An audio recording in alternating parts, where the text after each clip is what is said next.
Hi అండి, బాగున్నారా? నేను మీ నరేష్ అండి. నేను ఇంతకుముందు ఒక వీడియో అయితే మీకు పెడతాం అయితే జరిగింది.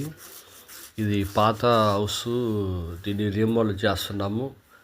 దీనికి వాటర్ పైప్ లైన్ అంతా మారుస్తున్నామని చెప్పి దీనికి గాలి అవి కొట్టించామని, ఇదంతా పైపులు వస్తాయని, ట్యాంక్కి వెళ్ళే పైపు, మోటార్కి వెళ్ళే పైపు వస్తుందని మీకు ఇంతకుముందు గత వీడియోలో చెప్పాను.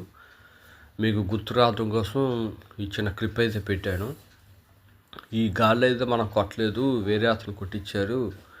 మరి వాళ్ళు ఏ ఆలోచనతో కొట్టించారో ఏంటో చూసి చేయాలని చెప్పాను కదా, అదేనండి. ఇప్పుడు దీనికైతే మన పైప్ లైన్ అయితే చేసేసాను. మోటార్ నుంచి పైకి వెళ్ళేదానికి, పైనుంచి ట్యాంక్ నుంచి కిందకు వచ్చేదానికి మున్సిపాలిటీ పంపుకి కనెక్షన్ అయితే ఇవ్వడం జరిగిందండి. అదిగోండి మున్సిపల్ ట్యాప్ వచ్చి